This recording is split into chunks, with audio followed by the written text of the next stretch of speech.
Asteburu gazi gozoa izan da Euskal Futbol taldeentzat. Eibar eta Atletiken arteko derbia lehoiek eraman dute Patrikara, azken urteetan jada klasikoa bihurtu den eta lehiakortasun handiz jokatzen den partidan. Utxeta bat amaitu da Zigandaren lehen garaipena Santander Ligan eta Atletiken denboraldi hasiera honenetarikoa berdintzen du. Howard Kendall entrenatzaile zen 1997ko Atletikean. Gola Adurizek sartu du 39. minutuan. Williamsen erdiraketa bikaina aprobetxatuz eta baloia ate barrura bidaliz. Eibarrek ordea eraginkortasun falta izan du, parte honean Kepa Arrizabalagaren geldiketengatik. Zigandak 11 gaztea jarri du ipuruan, Arestian Bilbao Atletiken berarekin egondako jokalariak zelairatuz. Errealak bere partez 3 eta 0 irabazi dio Villarreali eta ligako 2 partidetatik 2 irabazi egin ditu. Xabi Prietok Errealaren elastikoarekin 5. partida izan da eta gol batekin borobildu du Donostiarrak. Gol guztiak lehen zatian izan dira. William Josek egin du lehenengoa korner baten ostean. Bigarrena esan bezala Xabi Prietok egin du eta hirugarrena Juan Mirena izan da baloia atezainaren gainetik loratuz. Bigarren garaipen honek Errealaren sentsazionak baieztatzen ditu eta ilusioz betetako denboraldia aurre ikusten da. Momentuz, sailkapeneko lehen postuan aurkitzen dira Eusebioren mutila. Alavesek ordea huts eta 2 galdu egin du Bartzelonaren aurka bere zaleen aurrean. Messiren logikak 2 gol eginez partida Bartzelonaren alde jarri du.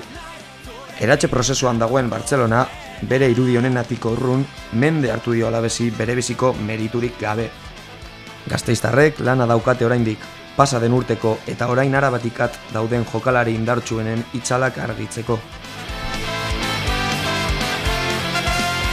Osasunak ere larun bat txarra izan du, Kultural Leonesaren aurka 2 eta 1 galduz.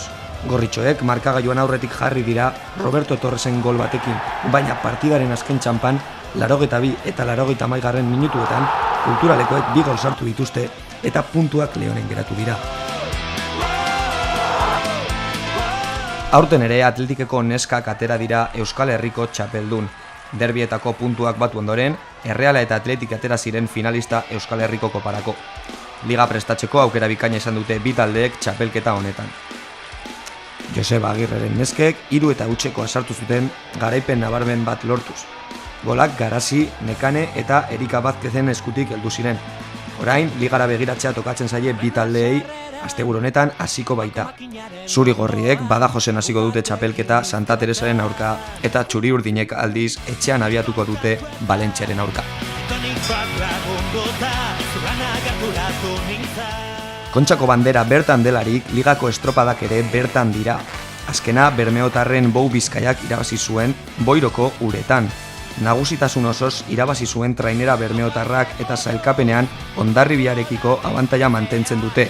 Gipuzkoarrek 175 puntu izanik eta Bermeokoek 178. Kaiku izan zen 3. Boiron, Urdaibaiekoen ontzitik 12 segundora eta 4. Zierbena. Bestalde, emakumezkoen Gipuzkoako liga asteburu honetan bukatu da Pasaidon Ibanen eta Euskotren liga pasa den astean bukatu zen Zarautzeko uretan. San Juan atera da garaie 2etan eta Ibaika izan da 2. biligetan.